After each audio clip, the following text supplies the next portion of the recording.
eng ko'p beriladigan savollardan biri, ya'ni Damas, Labo, Nexia 1, Nexia 2 avtomobillariga 3-pakelikni qo'ysa bo'ladimi? Captiva'gacha propan-da qo'ysa bo'ladi, faqatgina original reduktor bilan. Siz original reduktorning o'zi farqi qanaqa bo'lishini bilarmidingiz? Kanalimizga obuna bo'lib turing, biz farqini sizga aytib o'tamiz.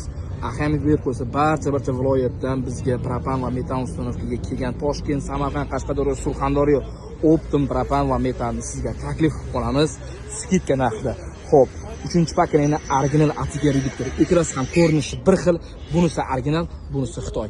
Eng asosiy farqi mana bu prikladkasida bo'ladi. Originalda mana bunaqa ko'rinishda bo'ladi, Xitoyda esa mana bunaqa ko'rinishda bo'ladi.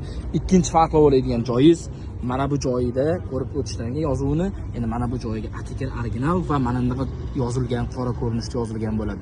Xizmatlar bo'yicha Sirdaryo metangizga obuna bo'ling. Sifatli holatda propan va metan uстановка qilib beramiz. Bu Labo avtomobiliga ham idealni qilib 40 talik ballon qo'yib berdik. Tagiga ahamiyat berib qo'ysa, ichkariga bo'lib turadi, termo trubkalar bilan. Ahamiyat berib qo'ysa, oddiy trubka emas, alyumin qo'yib o'rmaganmiz. Xizmatlar bo'yicha Sirdaryo metangaz 24 ga har qanday turdagi avtomobillarga mega skidka e'lon qiladi.